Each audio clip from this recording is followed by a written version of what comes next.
Welcome to Abroad Ability. This is part one of a series where I visit places that I was told were dangerous, like Colón, Panama. In this episode, I will document a cultural tour which took us through Colón City, Portobello, and Isla Mamey, and we were taught a bit of history, religion, culture, and more. Benvinedos a Colón. Let's go.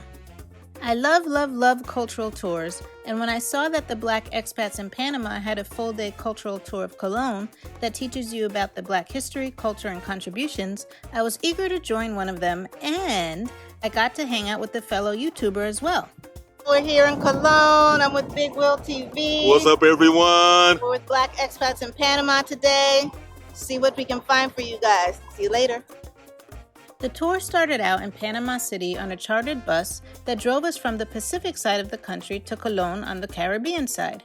This allowed you the opportunity to observe and enjoy varying scenery, which included passing the hustle and bustle of everyday life, waterways, lush landscapes, and different examples of how Panamanians live. What I also enjoyed were the phenomenal tour guides that ensured we were taught cultural, historical, and political perspectives that tie into local thought processes, infrastructure inequities, investments, trash, and property rights, for example. Our first stop on this cultural tour took us by the free trade zone to the Colón sign. There's an unspoken rule regarding town sign names. If you see one, you have to take a photo or two. So we did. Tee! The tour continued into Portobello, which is in the province of Colón. Portobello, translated as a beautiful port, was used by Spain as a route to move the gold that they stole from various countries in this region of the world. The tour then continued further into Portobello to visit the Church de San Felipe, where the Black Christ is located. The first time that I saw this statue was in 2004, and it made me cry. The importance of seeing yourself depicted in ways that you never thought were possible, and to see all shades of people coming here to visit this statue was a pivotal moment for me, and I know I'm not alone with that sentiment. As an FYI, I'm not debating the color of Christ in the comments or religion in this video.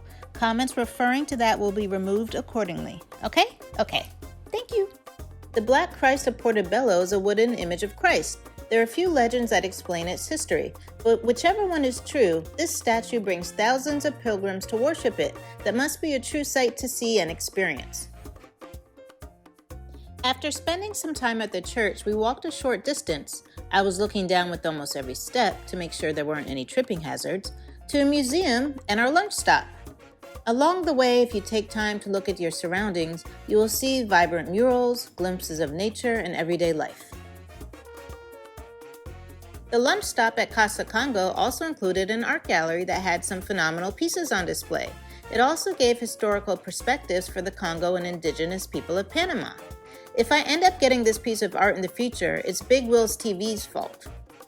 My dad was from Senegal in West Africa, and lo and behold, that is my first name.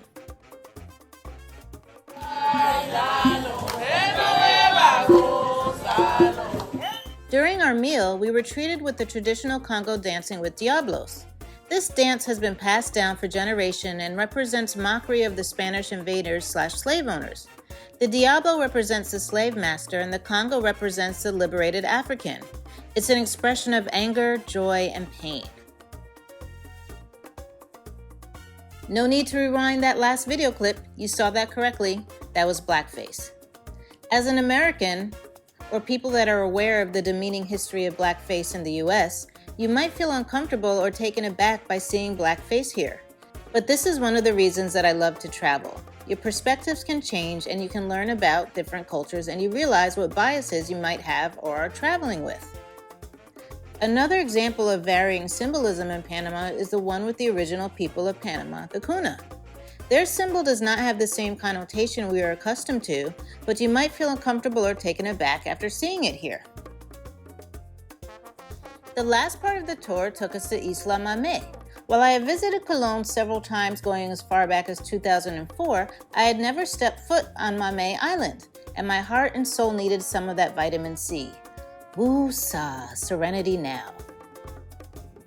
Isla Mamey is a popular destination and is about a 10-minute boat ride from the mainland. Getting into and out of the boat requires some skill because there weren't any docks. If you have watched any of my other videos, you already know how I got in, but first,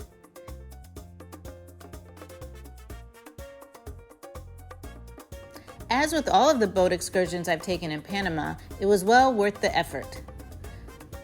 You got to experience a Caribbean island with palm tree-lined beaches and gorgeous turquoise waters. Ooh, and coconuts. I forgot to mention the coconuts. Yum. Okay, it's time for my disabled edition. To take this tour, you're gonna have to be able to navigate stairs going in and out of the tour bus, walk a short distance from a church to the lunch stop on uneven streets, and be able to get into a boat without a dock. In all, I love this tour, and I would take it again to really learn more about societal inequities in Panama and to be fully present on the tour without trying to document it. But this is why you have to see things for yourself. There's more to Cologne that meets the eye. Cologne, in my opinion, is misunderstood by many. Like this, for example. I received this comment for one of my videos when I mentioned that my grandmother was from Panama. But I digress. Oh, one last thing. At the end of the tour, during the bus ride back to Panama City, you were handed individual lavender hand towels.